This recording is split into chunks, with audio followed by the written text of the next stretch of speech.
اگر میں آپ کو کہوں صرف ایک ذکر آپ کی تقدیر بدل سکتا ہے، پریشانیاں ختم، رزق میں برکت اور دل کو سکون، تو کیا آپ یقین کریں گے؟ ہم بات کریں گے استغفار کی، ایک ایسا عمل جو نبی کریم صلی اللہ علیہ وسلم کی زندگی کا لازمی حصہ تھا۔ نبی کریم صلی اللہ علیہ وسلم نے فرمایا، میں روزانہ 100 مرتبہ اللہ سے توبہ کرتا ہوں۔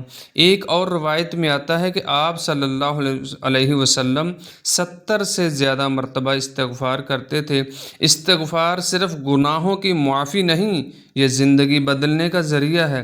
استغفار سے رزق میں برکت آتی ہے، مشکلات آسان ہوتی ہیں، دل کو سکون ملتا ہے، اللہ کی رحمت نازل ہوتی ہے۔ قرآن مجید میں آتا ہے کہ استغفار کرو، اللہ تم پر بارش برسائے گا اور مال و اولاد میں اضافہ دے گا۔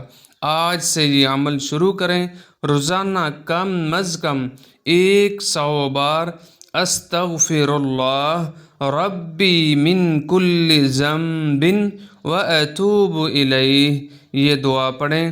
اگر آپ بھی چاہتے ہیں کہ اللہ کی رحمت ہو تو آج سے استغفار شروع کریں اور کمنٹ میں استغفار لکھیں۔